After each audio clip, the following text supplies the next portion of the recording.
Everyone believed that the old yellowed envelope I placed on the center table of that extravagant wedding hall contained a generous check, a deed to a house, or some grand inheritance I, as the elder of the family, had chosen to bestow upon the groom, my own brother, Kevin. But what no one knew was that the moment that envelope was opened, it wouldn't just be Kevin's fake smile shattering. His entire life, built on lies, luxury, and carefully polished illusions, would crack like a crystal glass dropped on marble, because inside that envelope wasn't money, it was the heaviest bill of an unpaid past, one he could never escape and certainly never afford to settle.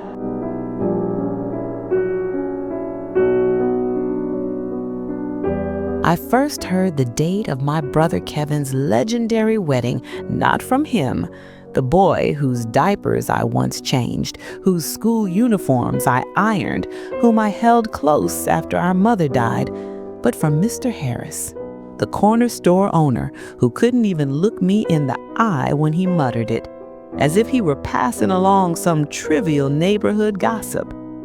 When he said it, it felt like boiling water had been poured over my head, but it wasn't water. It was the years of lies hidden behind Kevin's voice whenever he'd tell me, "You're my sister, my mother, my everything." For days, I sat by the phone, convincing myself this had to be a mistake. Maybe he was busy. Maybe his mind was scattered.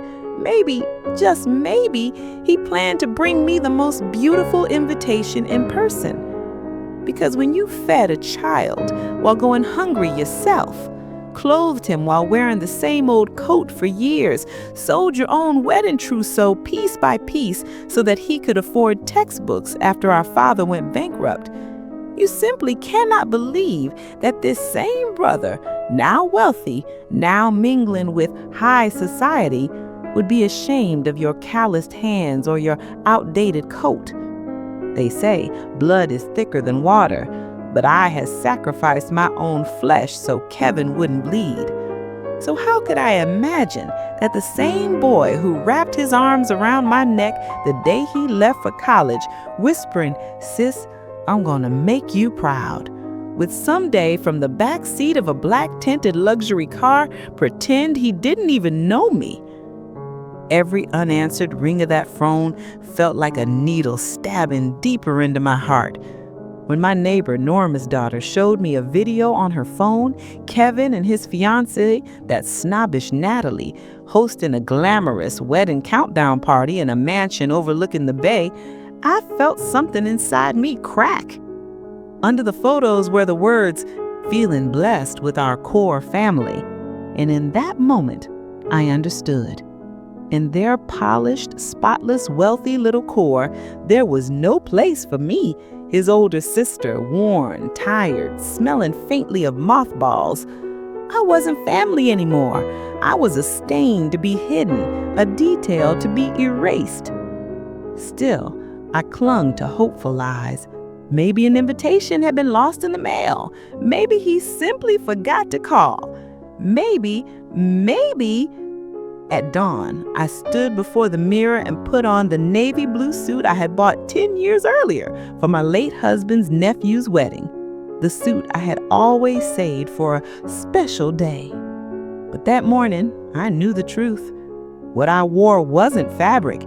It was armor, patched and thin, meant to protect whatever remained of my dignity so that I wouldn't appear before my brother looking like a beggar.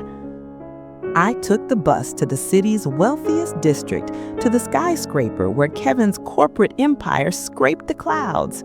The sun reflecting off its glass walls stung my eyes, but I forced myself to whisper, "You sold your father's old olive grove so this company could be built, Leyla. You have a right to stand here too." Yet the moment I stepped inside that cold, immaculate lobby, I felt it. The unspoken message carved into every marble tile and steel beam. This world isn't built for people like you. It's built to keep you out. The receptionist, a girl who looked like a runway model, gave me a puzzled, almost amused look when I said, "I'm Kevin's sister."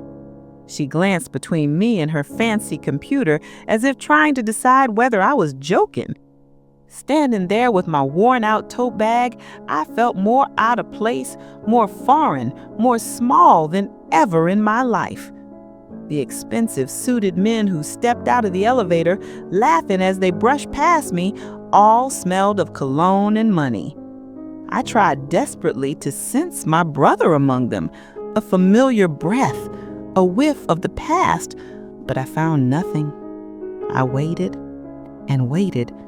2 hours. Yes, 2 whole hours, perched on the edge of that leather lobby chair, enduring the pitying glances of strangers who wondered, "Who is this old woman?"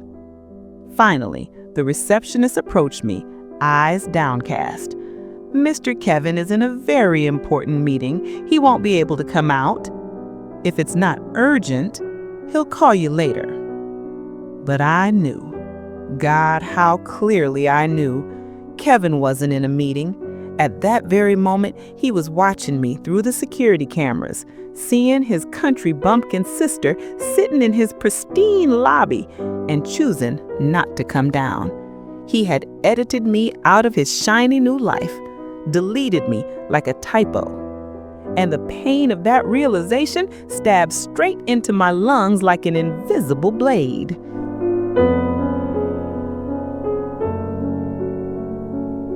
When I finally stepped out from the shadow of that glass tower, that monument of arrogance Kevin called a headquarters, and blended into the choking rush hour chaos, the only thing echoing inside my mind was this.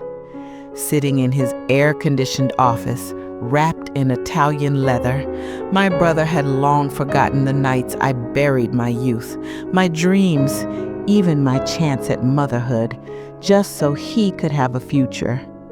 As I pressed my tired forehead against the grimy bus window and watched the city lights smear past like streaks on a forgotten canvas, memories flooded back.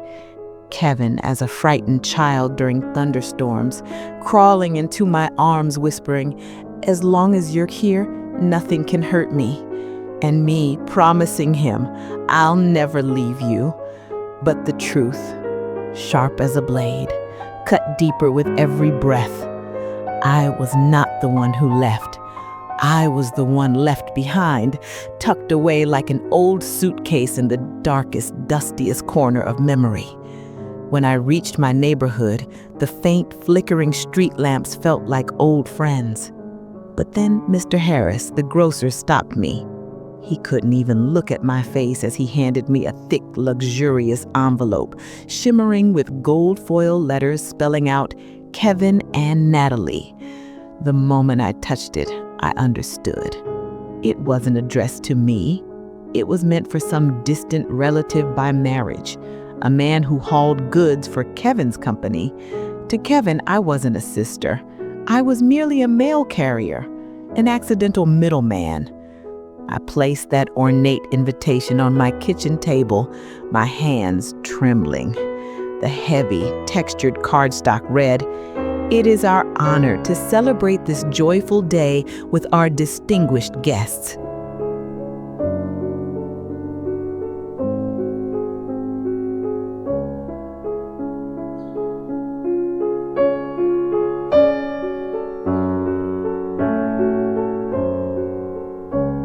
That single word, distinguished, stabbed me like a knife.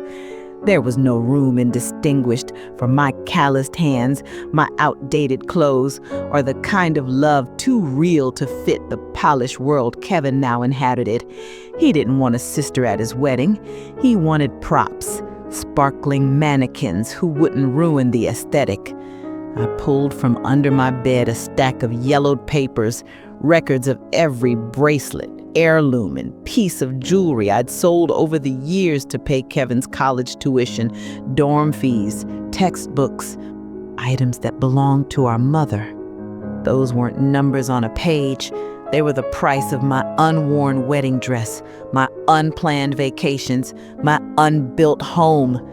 And now, faced with the cold return on that investment, Kevin's ingratitude, the grief rose in my throat like a stone. When I gazed at my reflection, sunken cheeks, dimming eyes, I realized something painful. Each wrinkle on my face wasn't carved by time, but by Kevin's endless needs, his pleas of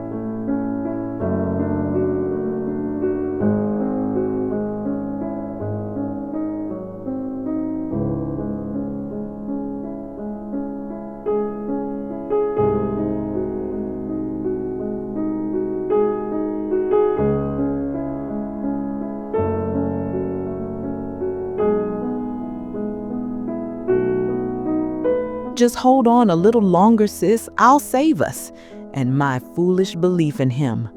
While he spent fortunes chasing youth, beauty, and magazine-worthy perfection, I had thrown my own youth under the foundations of his success, so the steps of his ladder wouldn't break beneath him. On my table sat 2 photographs, one of a little boy with patched knees and fear in his eyes, the other of a powerful businessman radiating confidence. Between those 2 versions of him stretched a vast chasm, a chasm filled only by my work.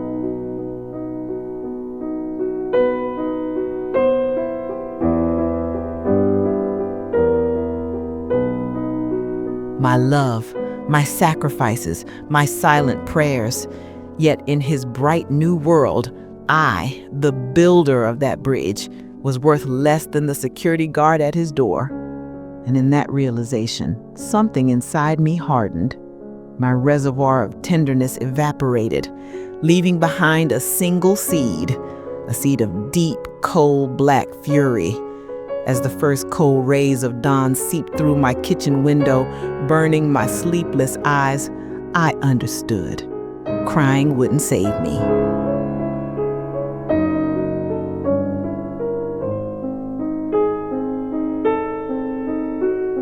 Begging the phone to ring was beneath me. There was only one language Kevin respected, the language of reckoning. So I picked up my pen. If Kevin wouldn't invite me to that wedding as his sister, then I would go, not as a guest, but as a creditor, collecting the unpaid debts of a lifetime.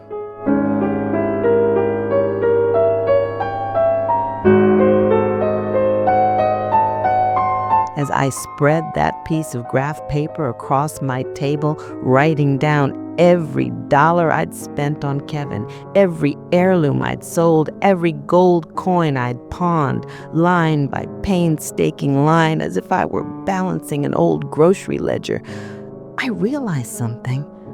I wasn't preparing this list to make him repay me. No, I was preparing it to stamp the true debt, the debt he could never repay, with the black ink of conscience right on his soul. Even the scratch of my pen against the paper growled with that truth. When I pulled out the photocopy of the deed to our father's olive grove, the land Kevin sold after begging me for power of attorney, promising, "Sis, I'll start my first business with this. I swear I'll give you a palace someday," I understood that this document wasn't just a deed. It was my future, my security, my old age, the safety he had ripped away with a signature. Yet now, in the kingdom built with the money from that land, I wasn't even worthy of a single chair. So reminding him whose blood and tears lay in the foundation of his empire felt less like revenge and more like justice owed. I gathered all the documents, every record proving his wealth and my poverty, and placed them inside the cheapest, plainest yellow envelope I'd bought from the corner store. As I sealed it shut, I felt that I wasn't just enclosing old papers. I was sealing away the last pieces of love I had for my brother, my last bit of faith in him, and the naive hope whispering, maybe one day he'll understand. On the envelope, I didn't write Mr. Kevin Reynolds or CEO of Reynolds Holdings. No, I wrote just 2 words, the name he had the day he was born. To Kevin. And I knew when that envelope dropped in the middle of that glittering wedding hall, the sound it made wouldn't be like a vase shattering. It would be louder. Because truth, when it finally arrives in a world built on lies, is the most ruthless, unstoppable, uninvited guest. As I walked toward the entrance of that ballroom, gripping the cheap yellow envelope like a shield, the click-clack of my 10-year-old heels on the marble floor felt embarrassingly small beneath the echo of designer stilettos and champagne-soaked laughter. But I kept whispering to myself, this isn't a walk to a wedding hall. This is a march straight to your brother's locked conscience.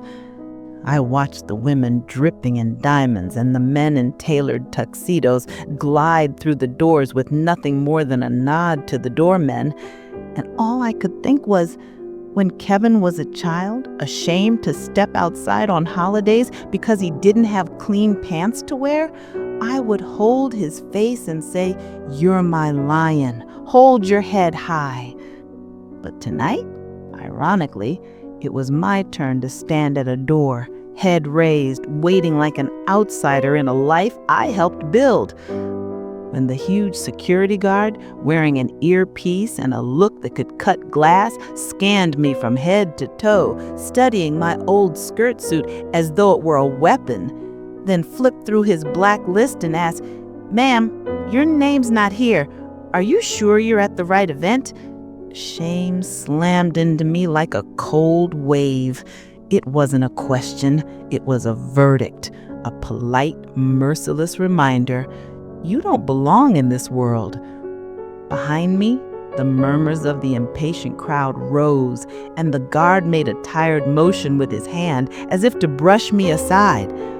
But I swallowed the trembling in my voice, silenced the wounded woman inside me, and said, "I'm not on the guest list, son. I am the groom's sister." Because if I turned back at that moment, if I let Kevin erase me that easily, it would mean accepting the world as he designed it, a world where his past, his blood, his truth had no place. And I did not come there to accept anything. I came to confront. I came so that the past he buried could walk straight through those doors and look him dead in the eyes. The moment I heard that big, broad-shouldered security guard turn his back to me and whisper into the radio clip to his collar, "We've got a situation at the door. An older woman claiming to be the groom's sister. What should we do?" I should have died of shame. But instead, something cold, sharp, almost metallic awoke inside me. Because needing a guard's permission to enter my own brother's wedding told me more about my value in Kevin's world than any insult could. When the ballroom manager came striding toward me, slick hair, expensive cologne, that fake professional smile that meant I remove problems without making a scene, I already knew why he was coming. Not to welcome me, not to help me, but to escort me out, politely, quietly, efficiently, the way one removes a stain from an expensive rug. He placed a too gentle hand around my arm, the grip firm as a clamp, and steered me out of the crowd's view. Leaning close, so close I could smell the mint on his breath, he murmured, "Ma'am, Mr. Reynolds is very busy inside. Important guests, you understand. We don't want you to get tired. Let us call you a cab. He'll reach out later." That syrupy condescension, that soft voice hiding a command, those polite little daggers meant to erase me without noise. They burned deeper than if he'd spat in my face.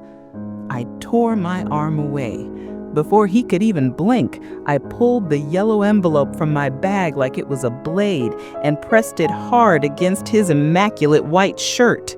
"Listen, son," I said, my voice flat and iron heavy. "I didn't come here begging for cab fare. I came to deliver the truth that will bring down the make-believe world my brother calls protocol. You will put this envelope into his hands." The change in his expression, the polite smile dissolving, the calculation sliding in behind his eyes, was almost satisfying. He held the envelope between two manicured fingers, like it was a piece of rotten fruit, and slipped back through the revolving doors into the warm, perfumed lie of that ballroom. Only then did the volcano inside me begin to cool, not to peace, not to forgiveness, but to something darker, smoother, irreversible. The cold stillness of an arrow already released from the bow. They thought they'd disposed of me, that a few soft words and a promise of a cab could pack me back into my lonely apartment like unwanted mail. But I didn't leave. I stepped into the damp, shadowed corner of the mansion's garden, the forgotten place where people toss things they don't want witnesses for. Appropriate. I had been the forgotten thing for years. From behind the glass wall, I watched the glittering machinery of lies whirl beneath crystal chandeliers. Because like any criminal returning to the scene of the crime, a creditor does not leave until the debt is seen, named, and felt. And tonight my collection wasn't money. It wasn't apology. It wasn't even remorse. Tonight, I came to collect the crack in my brother's mask. Through the glass, I saw him, Kevin, standing in the center of that golden, warm, fake paradise with a crystal flute in hand and a smile so polished, so confident, so clean that for a moment I barely recognized the boy who once clung to me during thunderstorms. This smile belonged to a man who had rewritten his history, deleted his past, and scrubbed me out of the story entirely. Even from a distance, arrogance radiated off him in waves. The proud tilt of his chin, the lazy sweep of his gestures, the entitled comfort of someone adored for a life he hadn't built alone. And then everything slowed. The ballroom manager cut through the clusters of laughing guests like a blade, carrying a silver tray. And on that tray lay my yellow envelope, my quiet grenade, stark and plain against all the gold. My pulse hammered so loudly I could hear it in my teeth. With every step he took toward Kevin, the world narrowed to a tightening beam of light between them, because I knew when that envelope touched Kevin's hands, something would detonate, not in fire, but in truth.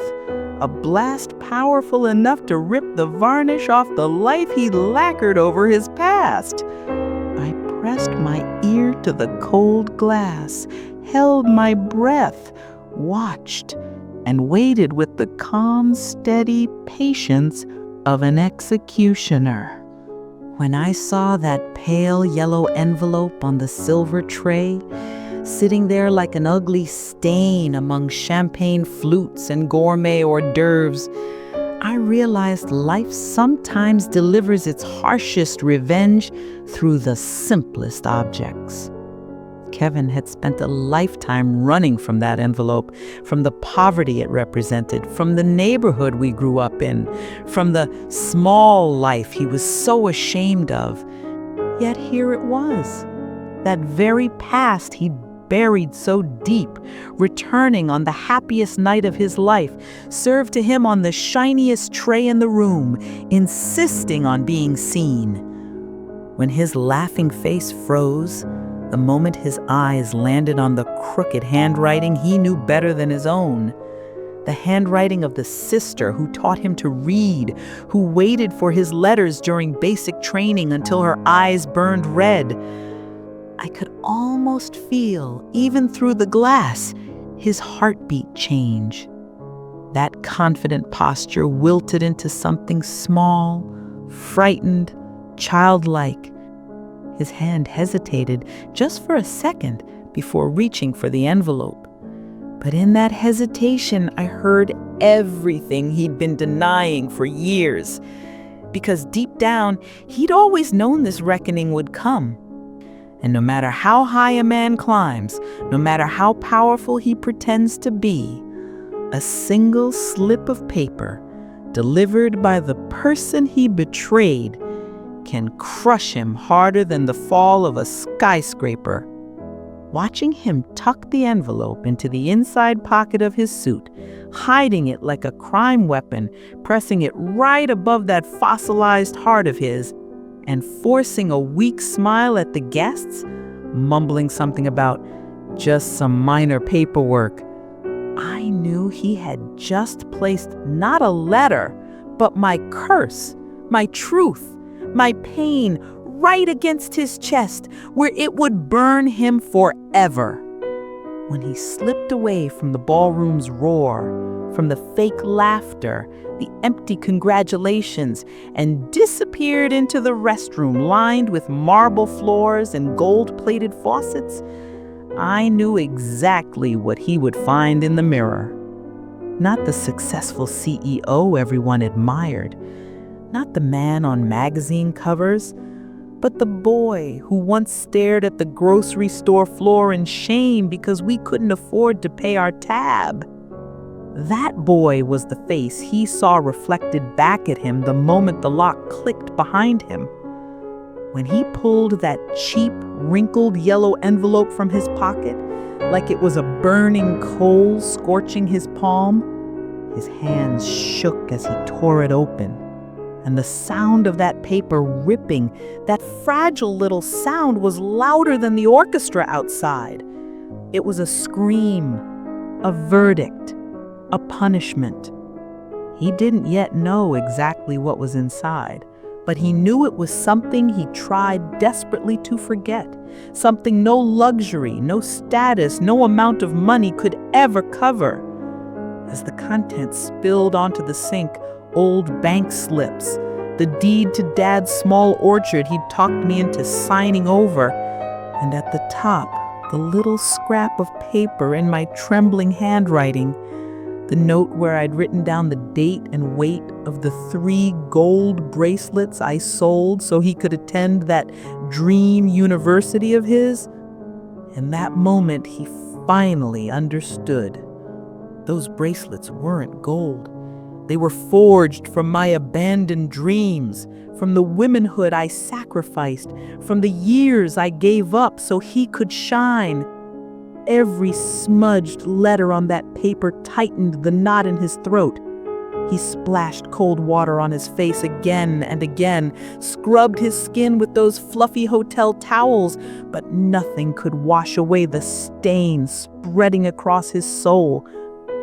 And when his knees buckled and he collapsed against the icy marble sink, unable to look his own reflection in the eye, I realized something unexpected.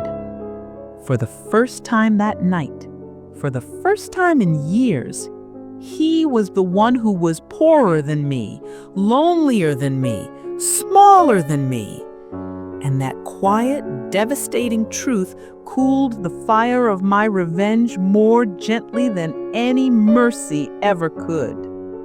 When he walked out of that restroom, shoulders collapsed like a man returning from the gallows, face drained of all color, eyes haunted by a fear I had never once seen in him, I realized the reckoning had already begun. Sliding up beside him was his bride, Nicole, her perfect makeup, unable to hide the irritation in her eyes. She wasn't worried about her husband's soul being torn apart. No, she was upset that the flow of the wedding program had been disrupted. Even from outside the glass, I could feel how fragile, shallow, and soulless the foundation of the life they had built together truly was.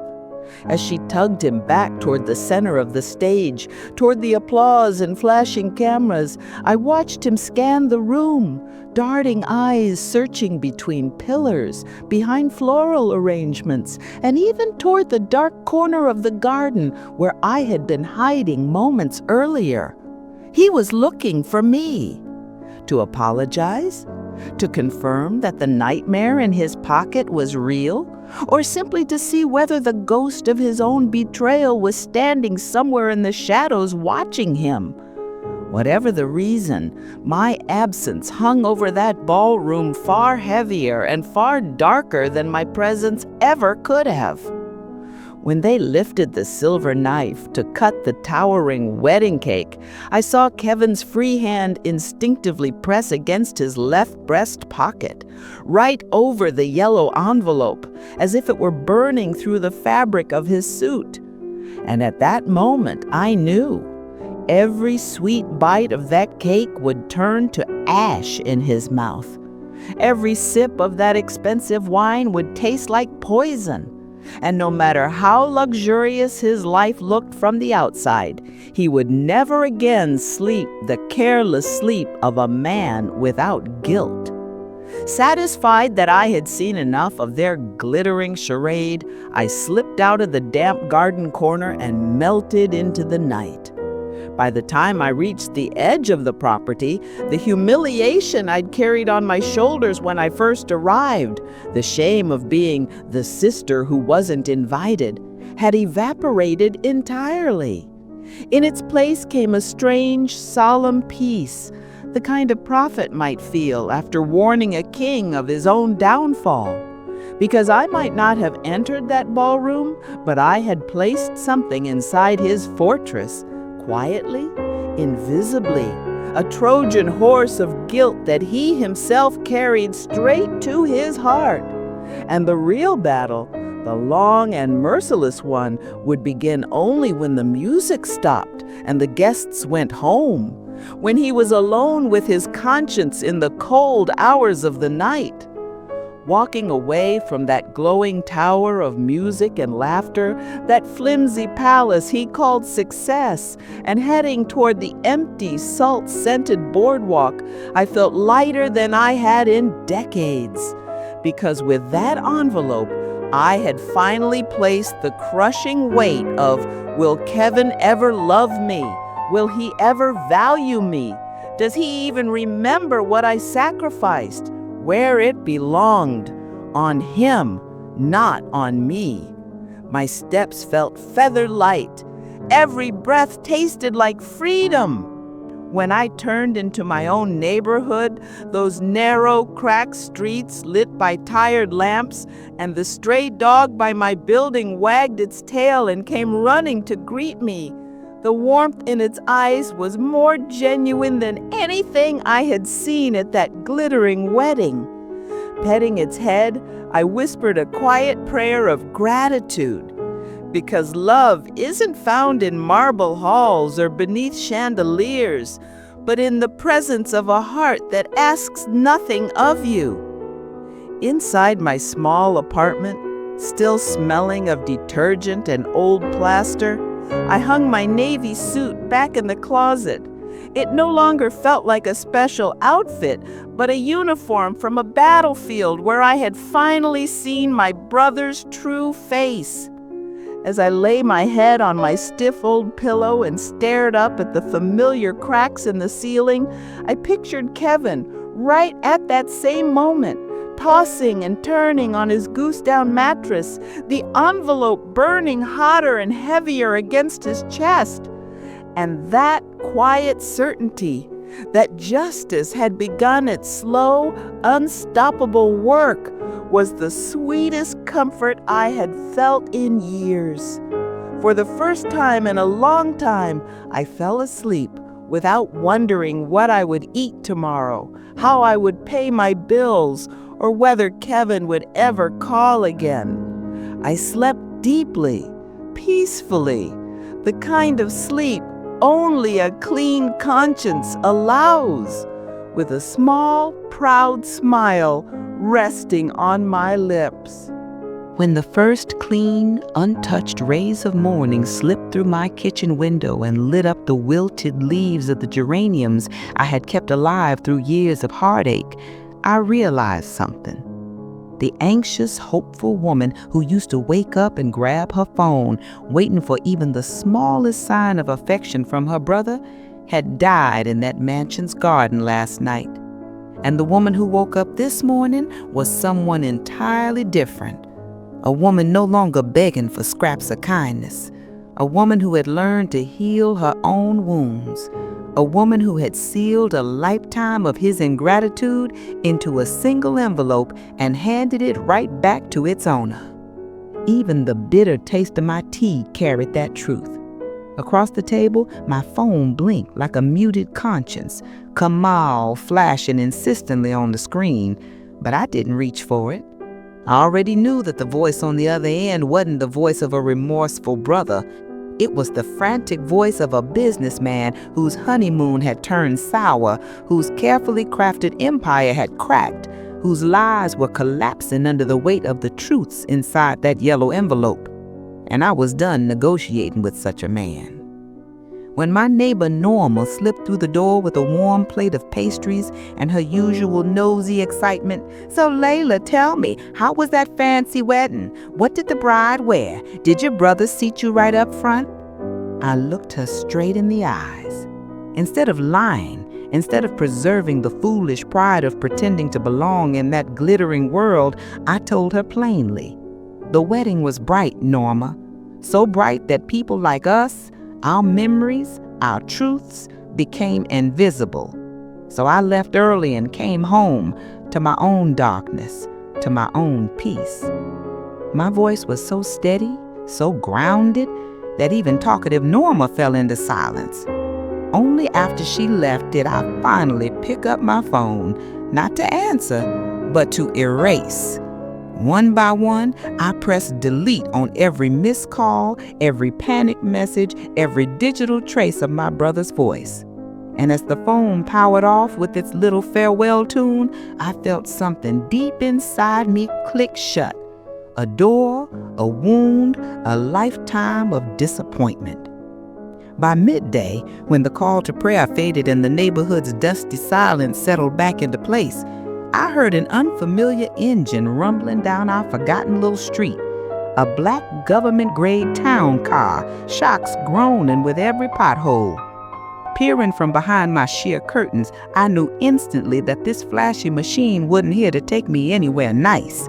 It was here as a white flag, a desperate man's peace offering, a drowning soul begging for a lifeline. When Kamal stepped out, not with the swagger of a corporate king, but like a survivor pulled from wreckage, tie loose in, expensive suit wrinkled, clutching that yellow envelope like a flotation device, I couldn't deny it. All his wealth couldn't hide his ruin. Seeing him stumble toward my old apartment building, toward the peel and paint, the rusted railings, the damp-smelling hallway, his proud head bowed for the first time in his life, rekindled the fire of justice I tried so long to smother. He pounded on my door, voice cracking through the wood. "Leyla, please, open up. This is all a misunderstanding." Each plea sounded like a counterfeit version of the pleas I had whispered to myself for years, unheard, unanswered, unvalued. My hand hovered over the cold metal lock, but every time I was close to turning it, my mind dragged me back to that hotel security guard who shooed me away like trash, to Kamal laughing as he sliced into that towering wedding cake, to all the nights I waited by a silent phone. Opening that door wouldn't be mercy, it would be betrayal of myself. So I leaned my back against the door and listened to him cry, just as he had ignored all the silent cries I had swallowed for decades. Desperate now, he crouched on the floor trying to slide the envelope back under the door, as if that piece of paper could bridge the canyon between us. "Leyla, please, I'll pay it all back. Double, triple, whatever you want. Just don't tell Nicole, please." So that was it. Not regret, not love, not guilt for the sister he abandoned. He was only terrified that his wife would learn the truth and his shiny reputation would crack.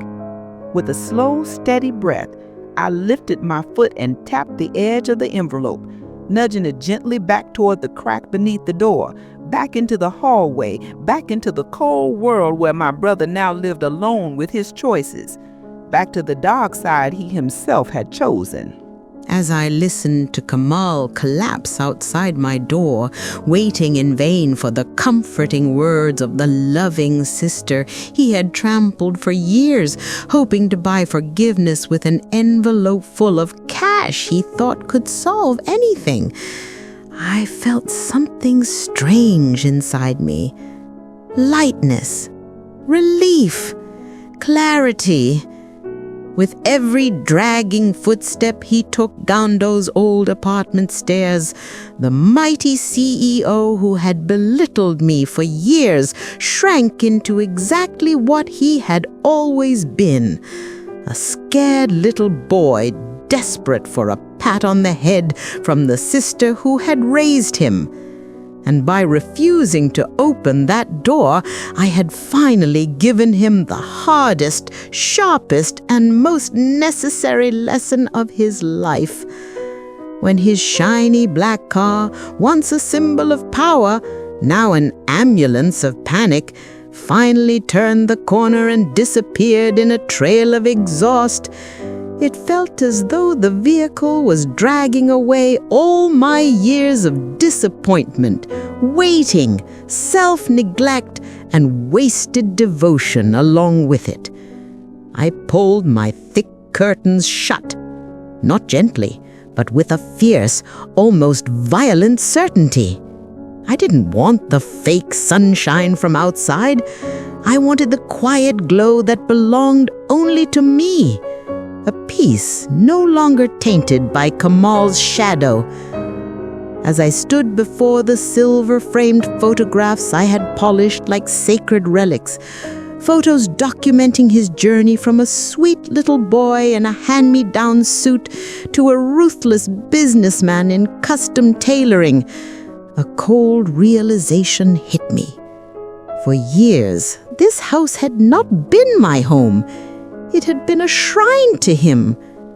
And I had been nothing but the caretaker, a museum attendant, preserving the memory of someone who had long since abandoned me.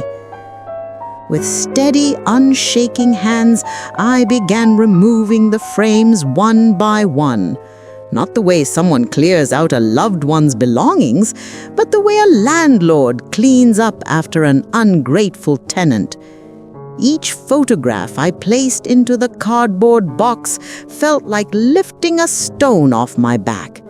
And every empty space left behind on the shelves and walls felt like a window opening, finally making room for my own breath, my own life. When I stepped into the familiar chaos of the neighborhood market later that morning, weaving through the vendors' stalls, I could hear the whispers trailing behind me. They say a black limousine came to her door last night, and she didn't see him. Vibe, good for her. I wouldn't have the guts. Once such gossip would have made me bow my head in shame, but not today. Today I held my head high, like a queen walking through a crowd of peasants, because those whispers weren't stains on my honor, they were medals. For years I had pinched pennies, chosen bruised fruit from the back of the stalls, and denied myself every small luxury, all so I could slip money to Kamal whenever he needed it, all so he wouldn't fail, all so he wouldn't feel poor. But today, for the first time, My hands reached boldly for the brightest, crispest, most expensive apples right at the front of the display. The vendor, Richie, stared at me as if I had grown wings. But I didn't care, because that apple wasn't just a piece of fruit. It was my declaration. I exist. I deserve good things, and I owe no one an apology for it. Sitting on a wooden bench in the small neighborhood park, I stared at a massive billboard across the street, proudly displaying the logo of Kamal's Corporation, all glossy smiles and polished lies. I raised the apple to my lips and took the most satisfying bite of my life. Sweet, cold, crisp, liberating. That single bite washed away years of bitter tears I had swallowed, and in that moment I understood. No empire, no fortune, no luxury hotel could ever give a person the peace that comes from eating one bite of food bought with your own hard-earned money, free of obligation, free of guilt, free of fear. When a piece of newspaper, carried by the wind, landed at my feet, I caught a glimpse of the headline. Cold winds at society wedding, uneasy smiles hide underlying tension. I recognized the names immediately. I knew exactly which cold wind they meant, but I didn't bother picking the paper up. I nudged it aside with the tip of my shoe. You sowed that wind, Kamal. Now you'll reap the storm alone. And with that, I lifted my face to the sun, my sun, and walked forward into the bright, steady peace of the life I was finally choosing for myself. Insistent, sharp, almost demanding, I opened it without even peeking through the peephole, half expecting to see my brother on the other side. But instead of Kamal's swollen, desperate eyes and crumpled pride, I found a man in a gray suit standing there. His expression as blank and cold as a courthouse wall. A lawyer, of course. In that single heavy moment, I realized Kamal's cowardice hadn't begun on the night of the wedding. No, he'd lived his whole life outsourcing every hardship, hiring people to clean up his messes, patch his mistakes, fix his guilt, bleach his conscience. He had become a man whose spine had shriveled long before his success had made him tall. The lawyer reached into his sleek leather briefcase and pulled out a check with more zeros than I'd seen in my entire life, along with a thick folder that had property deed written all over it. Holding them out to me as though offering a peace treaty, he said, in his polished mechanical voice, "Mr. Kamal is deeply sorry for the unfortunate misunderstanding. He wants to guarantee his sister's future and make amends for his mistake." A mistake? My broken dignity, wasted years and shredded heart reduced to a balance sheet error?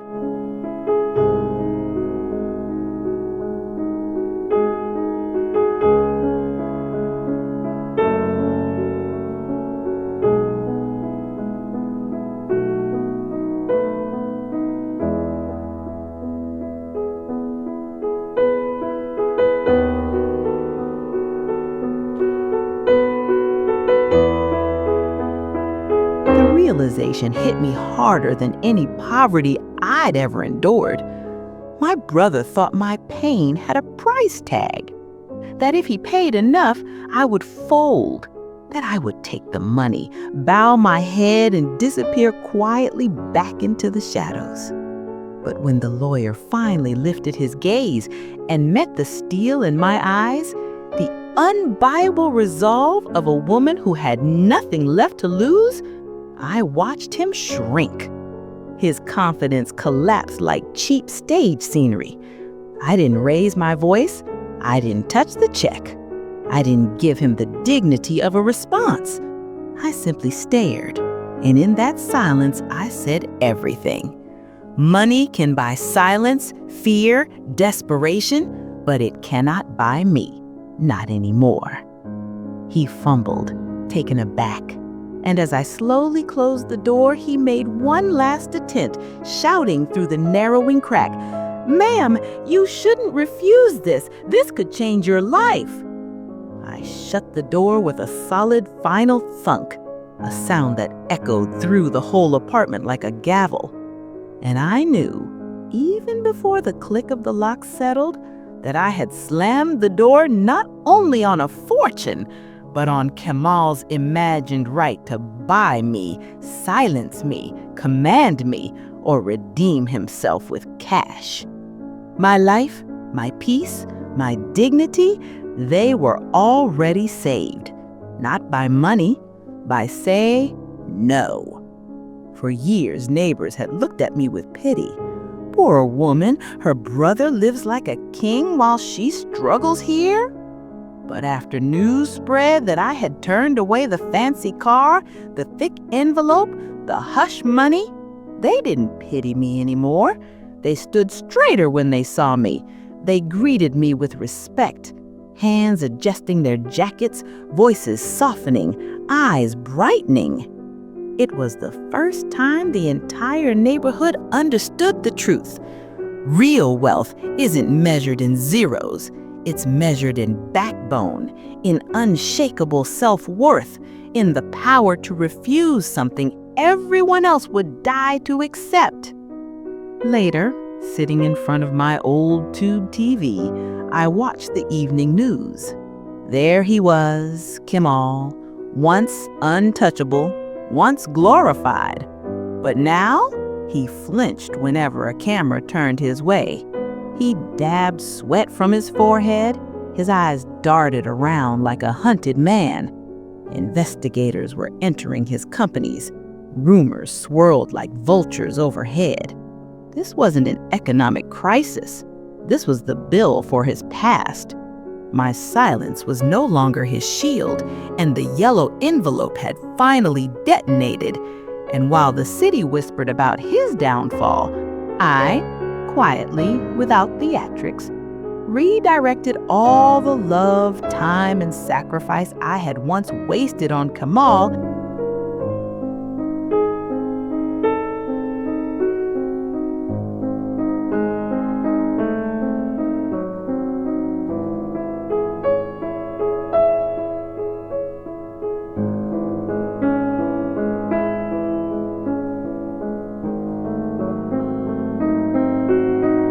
into helping someone who deserved it. Elif, the neighbor's daughter, bright-eyed, hungry for knowledge, broke as we had once been. I paid her college entrance fee without hesitation, without a contract, without expecting a return. Because real family is not created by blood. It is created by loyalty, kindness, and sincerity. And I knew she would grow, nurtured by gratitude, not entitlement. Meanwhile, in that mansion overlooking the water, I knew the lights would burn until sunrise. I knew the walls would echo with arguments, accusations, and panic. I didn't need to be there to witness it. I could feel it. And as I sat alone in my small, plain apartment, a silence so peaceful it felt like a blessing wrapped itself around me, I understood something with crystal clarity. My quiet life, honest and unadorned, was worth more than all their marble floors, chandeliers, and hollow smiles, because life, in the end, always balances the scales. Always. And this time, it had balanced them in my favor.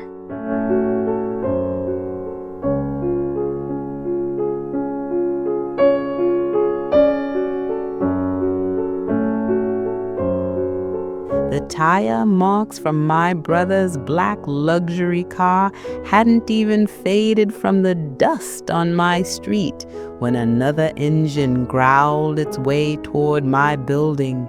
This time, a spotless white sports car, the kind you only see in magazines.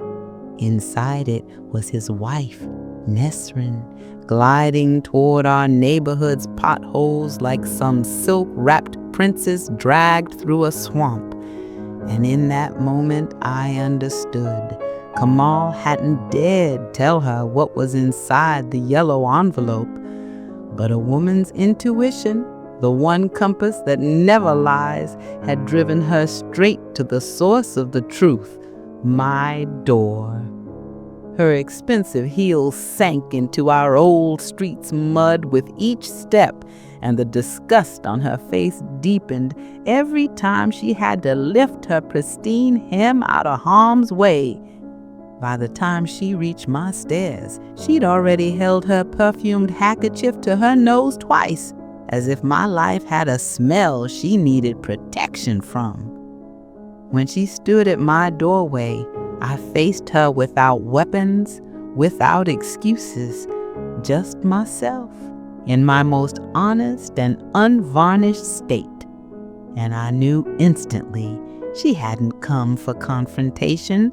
She had come because the fairy tale her husband sold her, the one about lineage, prestige, generational honor, was cracking, and she wanted to see the rubble with her own eyes.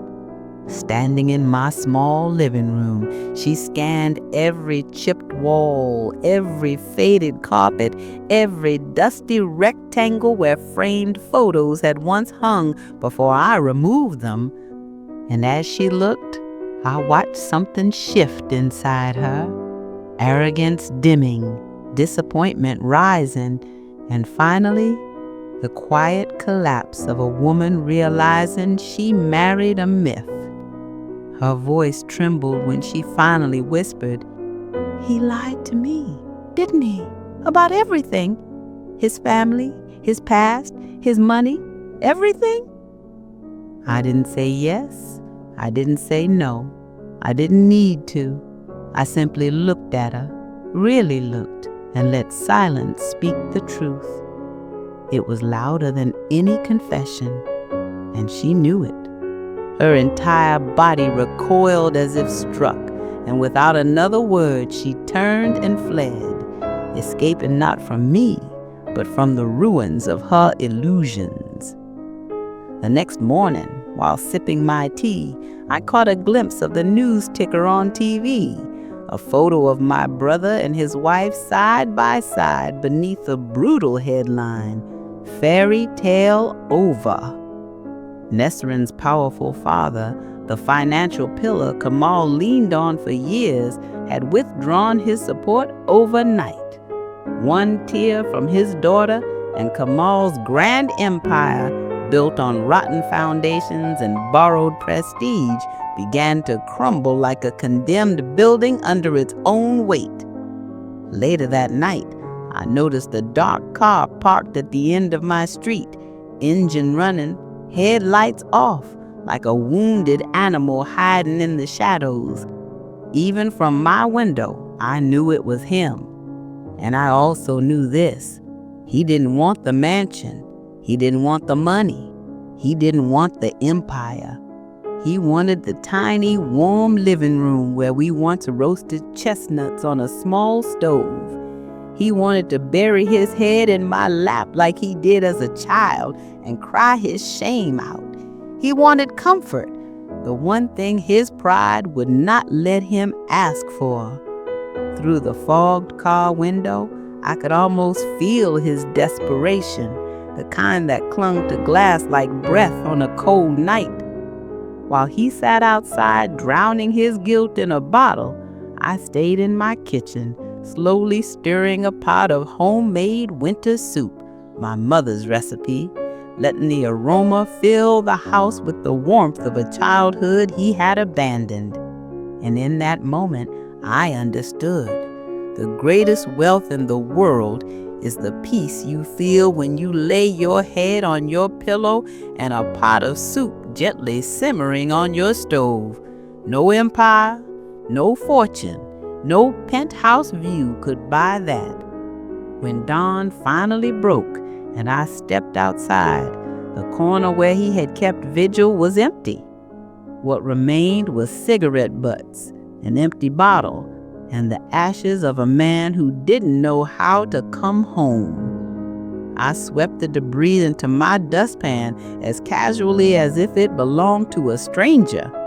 And maybe that's exactly what he had become, a visitor to a life he once owned, a passerby in a place where he no longer belonged.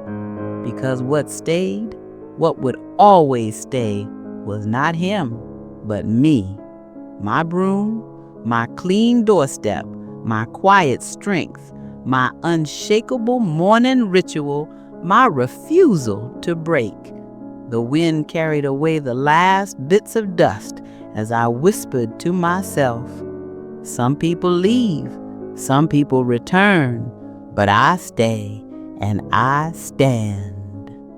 In the smoke-stained corner of the neighborhood diner, with my fingers wrapped around a cheap coffee cup, I watched the TV screen as the massive glowing sign bearing my brother Ken's last name, once lifted into the sky like a crown, was now being hauled down by cranes and thick metal cables, like a corpse being lowered into the ground.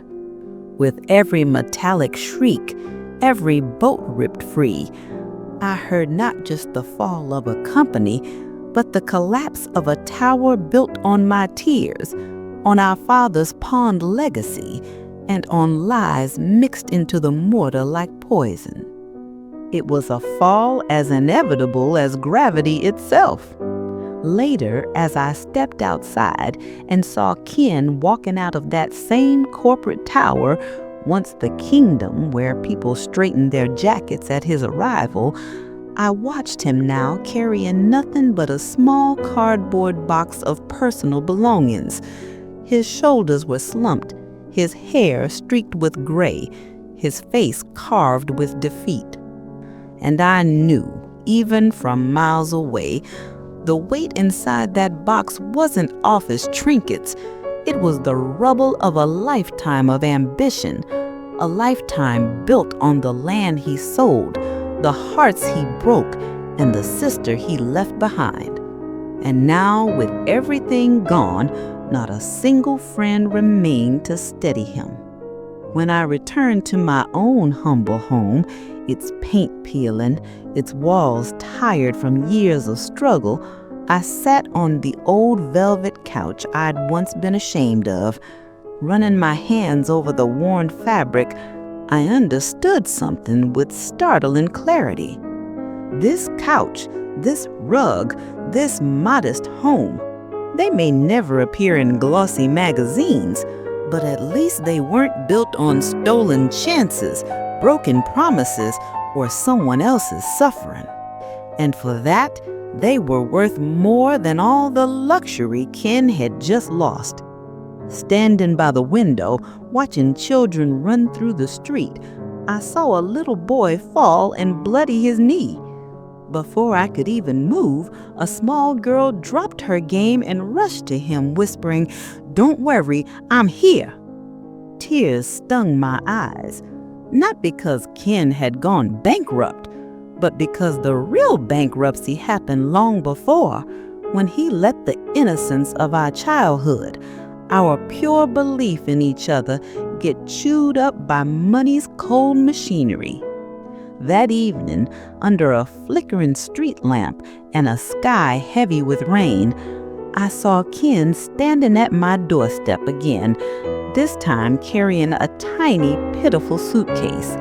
His once grand jet black car could no longer fit into this narrow street, and even if it could, the man inside was no longer the same. His expensive coat hung heavy with rain, his shoes were caked in mud, and when he lifted his eyes to mine, he whispered, barely audible, "I have nowhere left to go." I didn't slam the door in this face, because cruelty was never in my nature.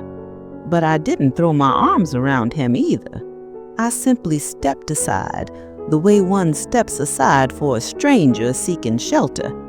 because the man crossing my threshold was no longer my little brother. He was a life-worn traveler, humbled by a world he thought he controlled. He shrugged off his soaked coat and sat on the very edge of the old couch he once dismissed as smelling like old life. When I placed a warm bowl of soup in front of him, the steam rising from it clouded his eyes. He looked at it with gratitude and shame so deep it almost hurt to witness. My heart twitched for sisterly instinct, but I would not let that instinct rule me anymore.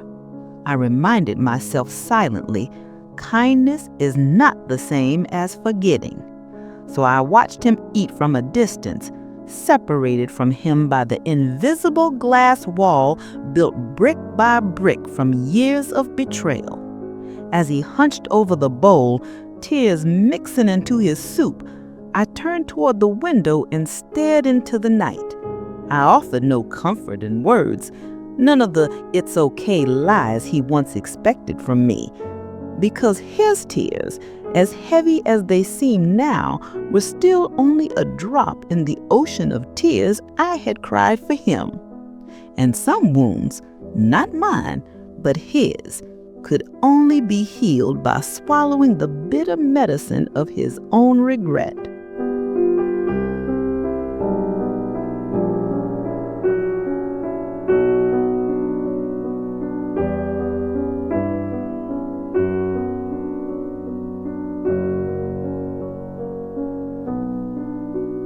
In those quiet, chilly hours of the early morning, I watched the man who had once slept in king-sized hotel beds now curled up on my old sagging couch, hiding beneath a moth-eaten blanket I'd tossed over him.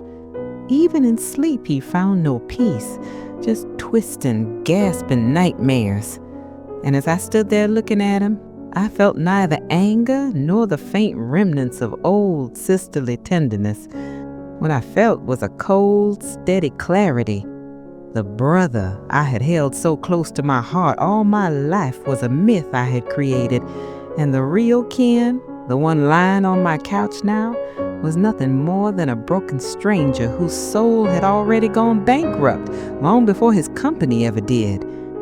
Watching him reach for the few olives and stale bread left from yesterday, touching them as if they were rare delicacies, thanking me after every hesitant bite with those ashamed, downcast eyes, I realized the blessing on that table didn't come from wealth, but from honesty and hard work. Still, no matter how grateful he looked, I knew one thing with absolute certainty. No meal he ate at my table, no matter how humble, could ever earn back my trust. Once trust is shattered, even the richest feast tastes of ashes. When I saw his hand freeze midair, his eyes fixed on the blank wall where my family photos once hung, the very photos I had taken down with my own hands, my breath caught. He saw it. He finally saw it. In that empty space, in those dusted outlines where frames had been, he recognized the truth. It wasn't just his pictures that had been stripped away. It was his place in my life. It was the decades of sisterly devotion he had taken for granted. And that hollow ache in his posture told me he felt the weight of that emptiness like a blow to the chest.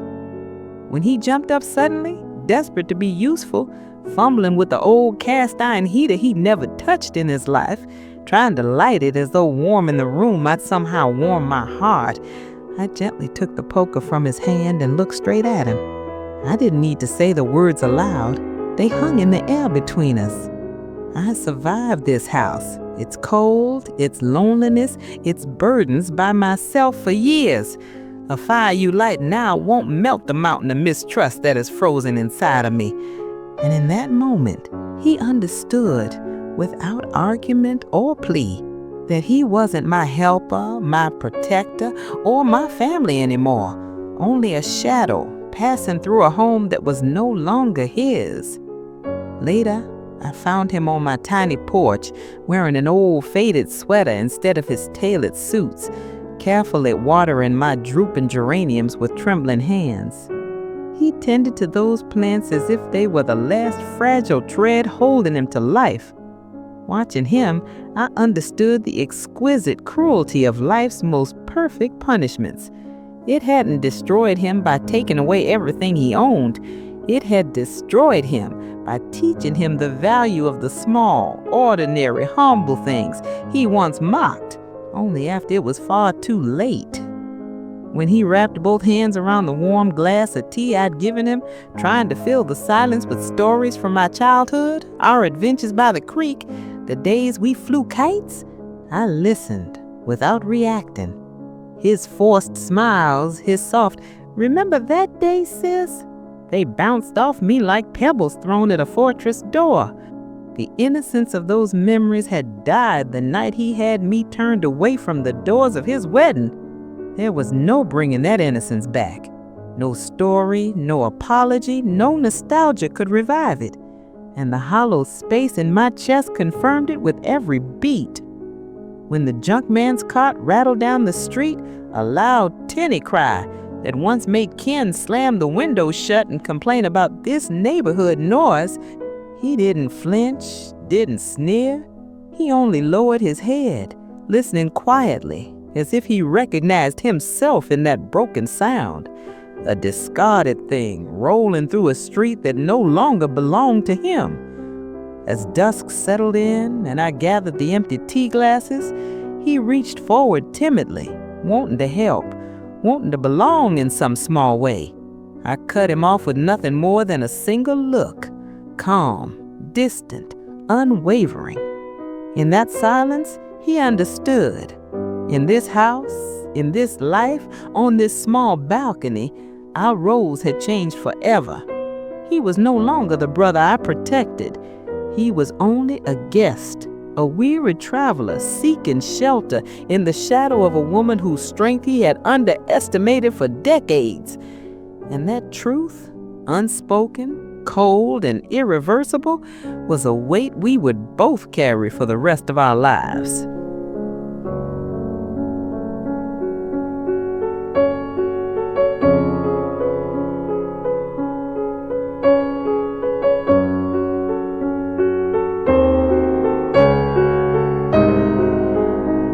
As I tell you this story, I don't want you to hear the triumphant cries of a sister who destroyed her brother.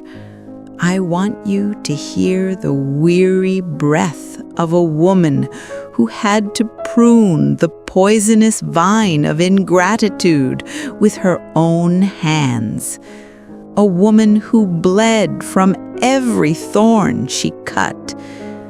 Because that yellow envelope I handed Ken wasn't an act of vengeance or a declaration of bankruptcy. It was a life preserver, a brutal, necessary one, thrown at a drowning man who had been swallowed whole by his own sea of lies.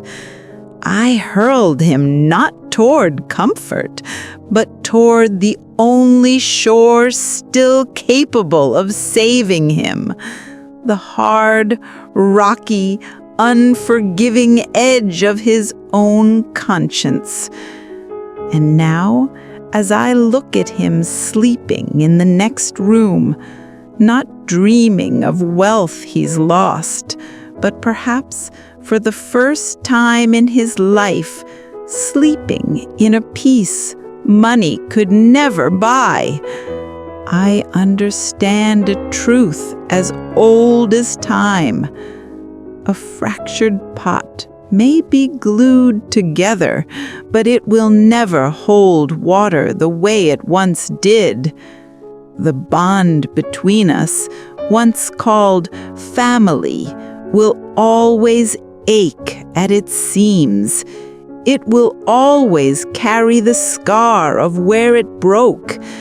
But still, I'd rather keep him here, on this worn-out couch, within sight and within truth, a wounded but real human being, than lose him forever beneath the glitter and the shadows of a life built on lies.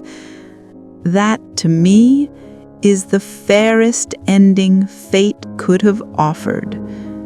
And if you are giving your life away to people who don't see you, if your sacrifices are feeding someone else's vanity, if your tears have become another person's entertainment, then don't be afraid to prepare your own yellow envelope. Don't be afraid to deliver that one word, that small, powerful, liberating word, like a slap of truth across their illusions. No, because real wealth is not found in the brand of your car, or the crystal on your dining table, or the noise you make trying to prove your worth.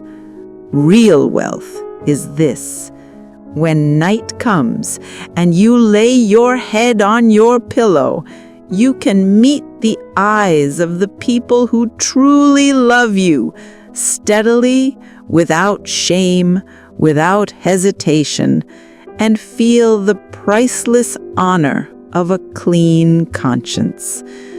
Remember this, too. Every rise has a fall. Every betrayal has a cost.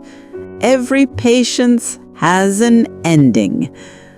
My name is Leyla, and on that luxurious wedding night, I taught my brother that the only door he could never force open, the only door wealth, status, charm, or lies could never unlock, was the door to someone's heart. And now that key rests in the safest place it could ever be, in the quiet center of my own chest, where only the deserving, only the grateful, only the loyal will ever be allowed in.